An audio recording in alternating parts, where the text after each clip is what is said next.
kata siapa mau diantarnya kemari? Si Harry ya, sudah. Iya. Si Pida bilang nggak tahu. Hah? Enggak, ini pesanan siapa? Oh, iya. Iya. Udah mute.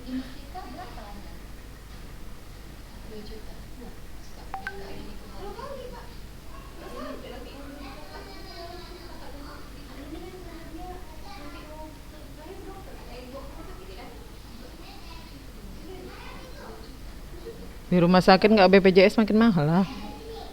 Adikku di Sarah 9 juta normal. Normal. Hmm. Iya. Iya. Mesti ngumpulin nyawa aku bentar.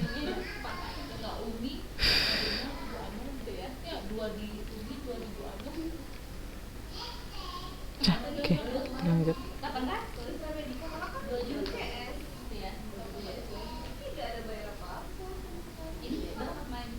Eh,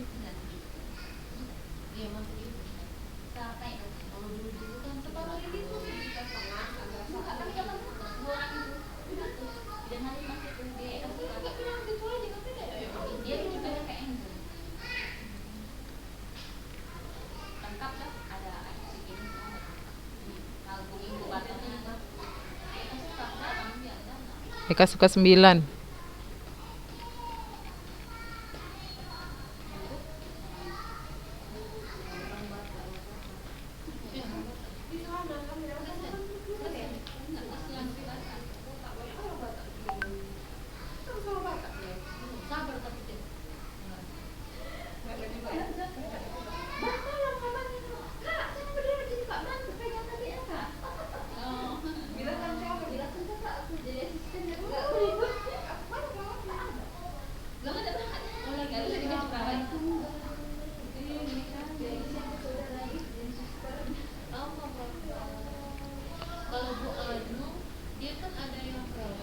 Oke, kita lanjut.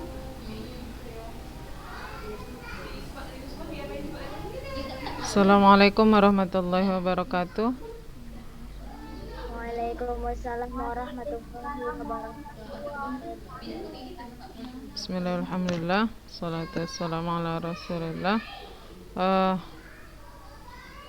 My beloved students, if I'm not mistaken, last week kita sudah belajar tentang present perfect ya kak ya? Iya, present perfect kelas 10 dan Ustazah suruh kakak-kakak untuk mencari di buku. Ya, apa yang saya tugaskan minggu lalu? Past sama persen. Past sama perfect. Simple present. Past sama perfect. Simple past tense dengan present perfect, ya kan? Simple past tense dengan present perfect. Tunggu ya, mana dia? Buku kelas 10 BS.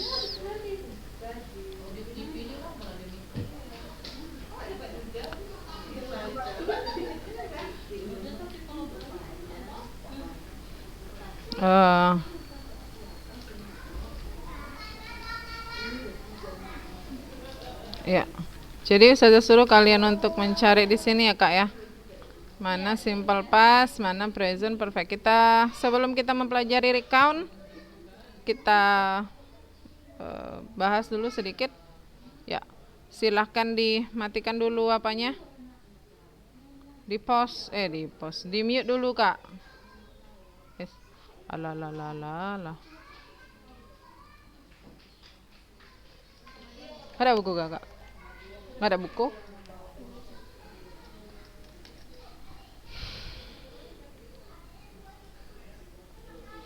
Kita cari.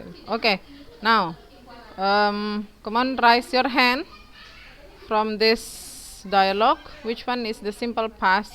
Kalimat simple pastnya siapa yang bisa sebutkan? Satu saja, nggak usah banyak-banyak karena kita mau masuk ke recount.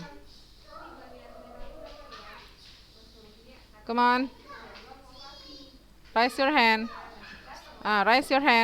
Aisyah, Hayatun Najmi. Yang ini Zah. We invented airplane. We invented, kami menemukan pesawat, atau kami ngerti maksudnya menemukan, maksudnya di sini ya. Kami menemukan ya gitu. Invented airplane. Very good, very good. Ya, berarti di sini dia menggunakan verb to. Kata kerja bentuk kedua, invented. Oke. Nah, sekarang Kak Aisyah juga lagi. Nah, I want you to show us the difference with present perfect. Yang mana? Di sini disebutkan kami telah menemukan pesawat. Come on.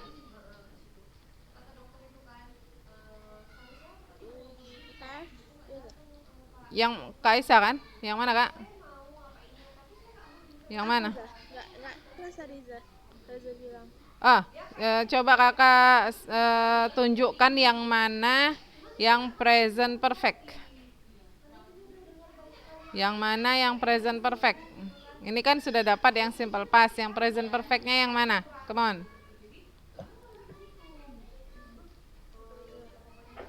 Ya, coba Kak Aisyah. Yang mana, Kak? Kalau ini, our dad gave us a toy helicopter that flew with the help of a rubber bands. Ini apa, Kak? Nampak nggak? Ini apa? Nampak Zah. Apa ini? Present perfect. Kalau present perfect dia tandanya ada apa? Have dengan has. Ada have has. Iya, very good. Simple past tense. Nah, karena dia menggunakan verb to di sini gave. Our dad gave us a toy helicopter that flew with the help of a rubber bands. Jadi ayah kami memberikan kami mainan helikopter that flew, yang terbang, with the help, dengan bantuan rubber bands, karet gelang. Oke, kemudian we've been interested in the idea since then. We've been interested in the idea since then. Nah, kalau ini apa? We've been. Ayo, we've been interested in the idea since then. Ayo. Ayo.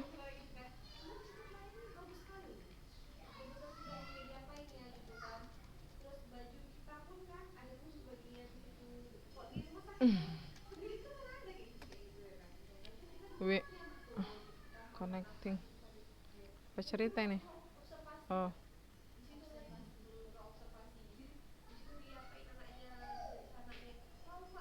What's happening here?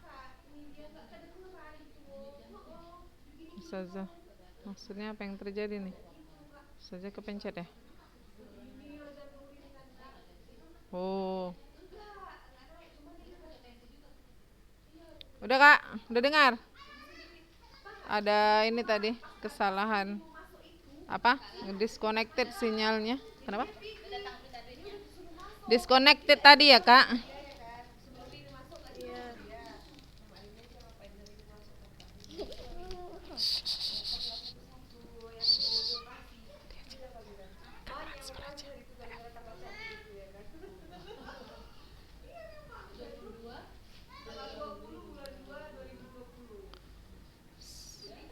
Halo, dengar?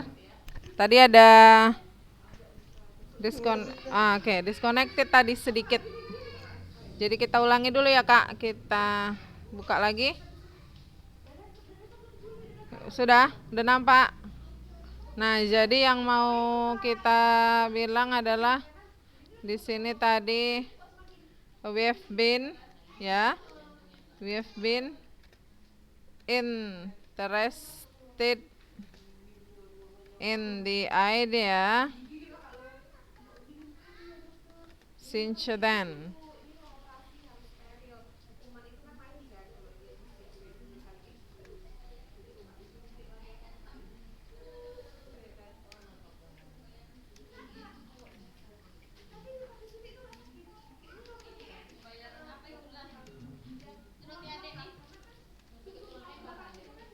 We've been interested in the idea since then. Nah, ini apa Kak? Present.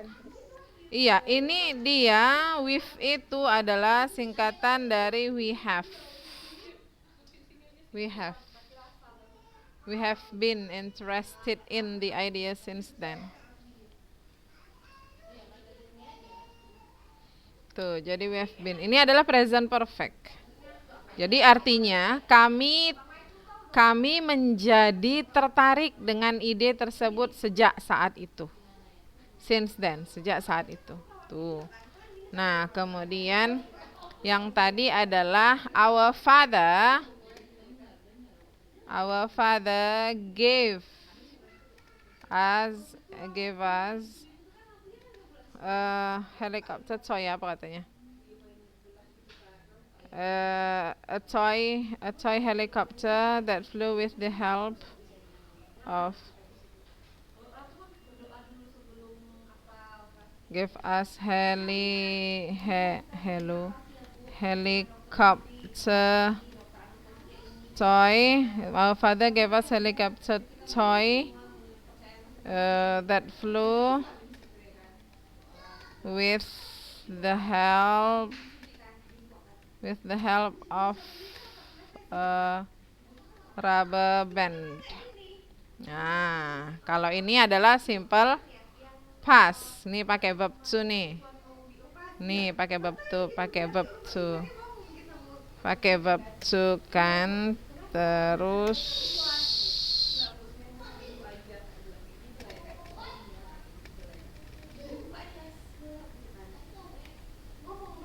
verb to.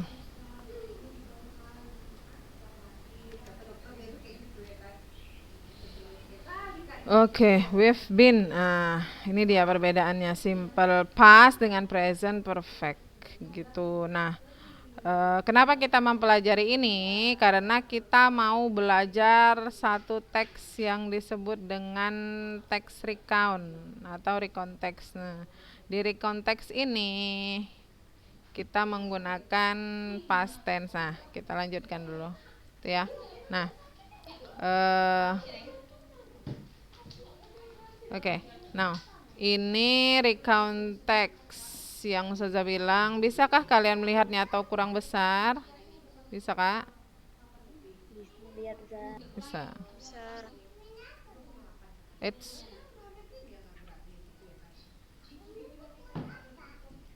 oke.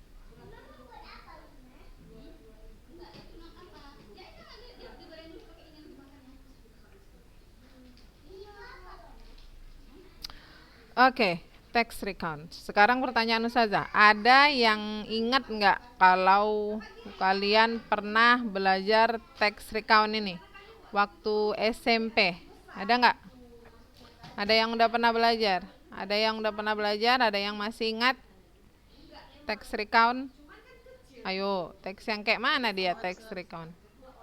Siapa itu yang ngomong? Siapa itu? Menceritakan ulang. Iya, menceritakan kembali tentang suatu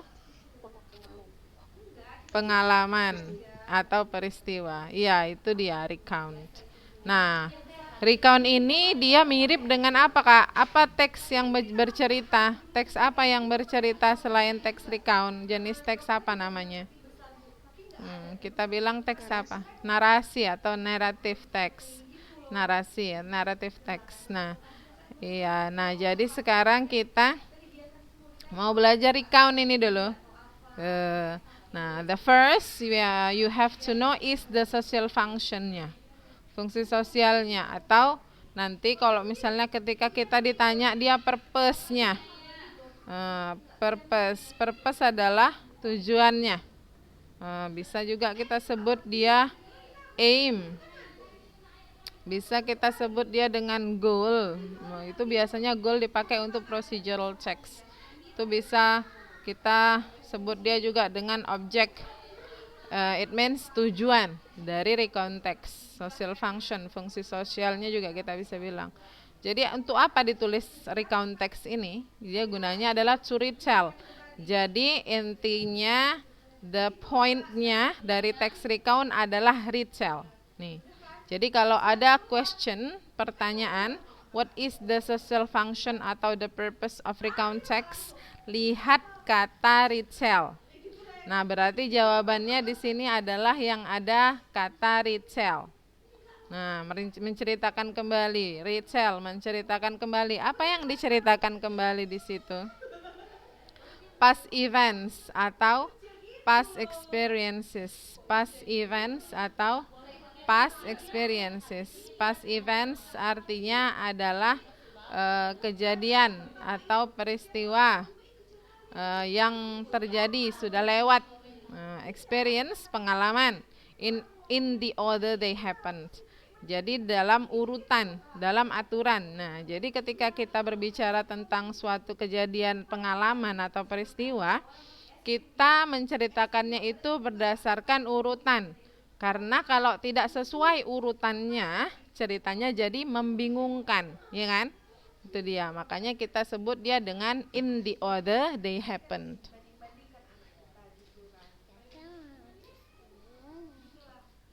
Oke, sekarang generic structure. Apa itu generic structure? Struktur generik. Nah, kita sudah mempelajari tentang deskriptif ya. Teks yang sudah kita pelajari kemarin itu adalah deskriptif. Kalau deskriptif dia generic structure-nya ada identification sama descriptions. Tapi kalau untuk recount ini, generic structure-nya yang pertama kita sebut dia dengan orientation. Kita sebut dia dengan orientation. What is orientation? Orientation ini biasa dia di dalam paragraf pertama atau kalimat pertama. Fungsinya introduce the scenes, menggambarkan atau memperkenalkan cerita itu, penokohannya, tempatnya, waktunya, itu dia orientation di situ. Kemudian paragraf-paragraf atau kalimat-kalimat selanjutnya dia berisi events. Kenapa S-nya itu di dalam kurung? Karena dia bisa diceritakan dalam satu paragraf saja, jadi kita bilang events, atau diceritakan dalam lebih dari satu paragraf, jadi kita bilangnya events. Gitu. Rangkaian kejadiannya agak panjang, kita bilangnya jadi events, gitu kan? And then yang terakhir adalah reorientation. Tapi reorientation ini dia bersifat optional. Apa maksudnya optional? Artinya adalah di dalam teks itu bisa ada, bisa tidak dia. Bisa kita buat reorientation atau bisa kita temukan reorientation di dalam teks recount.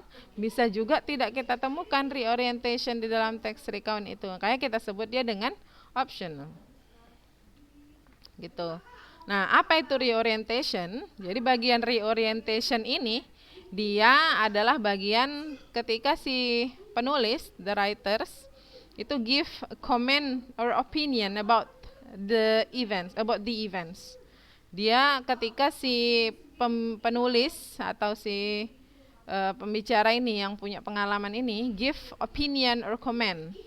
Mereka memberikan komentar atau pendapat dia tentang kejadian tersebut. Jadi kira-kira seperti misalnya, aduh kapok lah nggak mau lagi ya. Itu misalnya kalian cerita sama kawan kayak gitu kan, aku begini loh, kayak gini. Hai, kapok lah nggak mau lagi. Nah, itulah dia reorientationnya. Disitulah dia bagian dari reorientation itu, gitu. Oke, kemudian sampai sini paham? Sampai sini paham ya, recount text ya. Nanti kita kasih contohnya supaya lebih paham lagi. Kemudian ada language features. Language features ini apa? Kita sebut dia dengan unsur kebahasaan. Jadi di dalam teks recount itu dia tenses apa yang paling banyak kita pakai, kemudian kata-kata apa yang banyak muncul di situ, kemudian conjunction apa yang banyak digunakan di situ, gitu. Itu disebut dengan language features. Nah, kita perhatikan di sini bahwa recount text dia menggunakan kalimat dalam bentuk past tense. Makanya kita kemarin mempelajari past tense ya, Kak ya. Kemudian menggunakan action verb. Action verb itu artinya adalah kata kerja Ya, kata kerja yang ketika kita lakukan itu kita butuh tenaga melakukannya. Gitu. Itu namanya action verb. Nah, kalau misalnya kayak love, like, think, kemudian remember, itu namanya mental verb. Ini action verb. Contohnya spend, menghabiskan, went, pergi, brought, membeli, took, mengambil, dan lain-lain, etc. Kok hilang?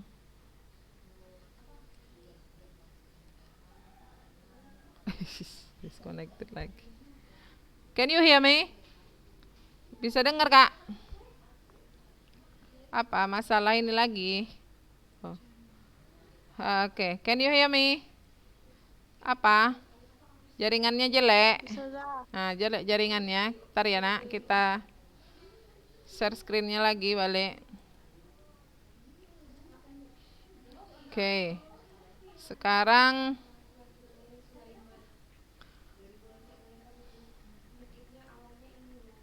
menggunakan adverb and adverbial phrase untuk mengungkapkan waktu, tempat, dan cara. Nah, itu dia. Karena dia mencerita ya, bercerita. Kemudian menggunakan conjunction and time connectives untuk mengurutkan peristiwa atau kejadian. Pakai time sequence namanya. And, or, after that, dan lain-lain. Nah, itu disitulah kita lihat keruntutan kejadian itu. Jadi kalau ketika kita berbicara tentang sesuatu itu nggak runtut, nggak sesuai dengan apa urutan cerita, itu ceritanya nggak ngerti, payah dimengerti. Tuh, makanya kita berbicara tentang recontext itu ada time sequence-nya. Dia pakai time sequence ya, Kak, menggunakan time connectives. Tuh, kemudian selanjutnya, ada 2 jenis dari recount yang akan kita pelajari di kelas 10. Yang pertama kita sebut dia dengan personal recount. Nah, personal recount itu yang bagaimana? Personal recount itu adalah recount yang berfungsi menceritakan tentang pengalaman pribadi penulis. Tuh. Kemudian ada yang kedua disebut dengan biographical recount. Biografi dari kata biografi ya, Kak ya.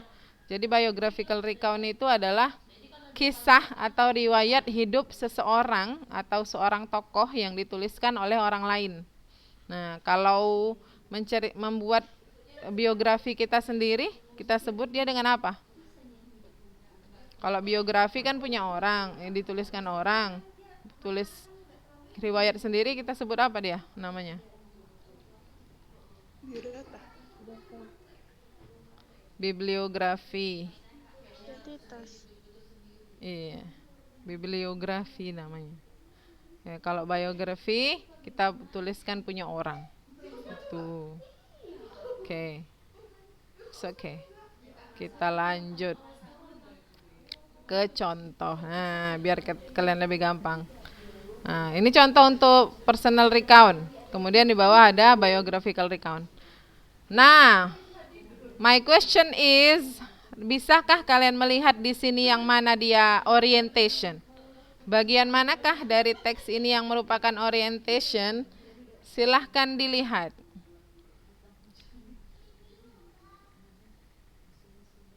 Come on, raise your hand. Siapa yang mau menunjukkan yang mana dia apa namanya itu? Orientationnya yang mana, Kak? Orientation. Come on. Ananza? Raise your hand. Yang Pakai ini, Kak. Abdul Karim. Fatimah Abdul Karim. Which one? Oke. Yang personal recount itu yang I love spicy food so much.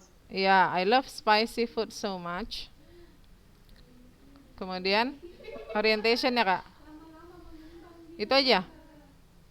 Bukan itu aja. Iya. Berarti satu paragraf ini dia adalah berarti satu paragraf ini kita sebut dia dengan dengan orientation.